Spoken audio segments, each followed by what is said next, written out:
Hebrews chapter 5. Every high priest is taken from among men, and made their representative before God, to offer gifts and sacrifices for sins. He is able to deal patiently with the ignorant and erring, for he himself is beset by weakness, and so, for this reason, must make sin offerings for himself, as well as for the people. No one takes this honor upon himself, but only when called by God, just as Aaron was. In the same way, it was not Christ who glorified himself in becoming high priest, but rather the one who said to him, "You are my son. This day I have begotten you." Just as he says in another place, "You are a priest forever, according to the order of Melchizedek."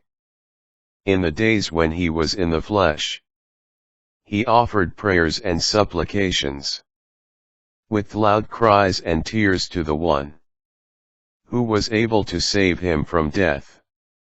And he was heard because of his reverence.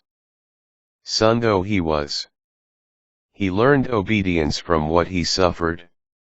And when he was made perfect, he became the source of eternal salvation for all who obey him. Declared by God High Priest, according to the order of Melchizedek, Jesus' eternal priesthood and eternal sacrifice. Exhortation to spiritual renewal. About this we have much to say, and it is difficult to explain, for you have become sluggish in hearing. Although you should be teachers by this time, you need to have someone teach you again the basic elements of the utterances of God.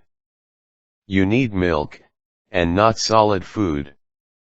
Everyone who lives on milk lacks experience of the word of righteousness, for he is a child. But solid food is for the mature, for those whose faculties are trained by practice to discern good and evil.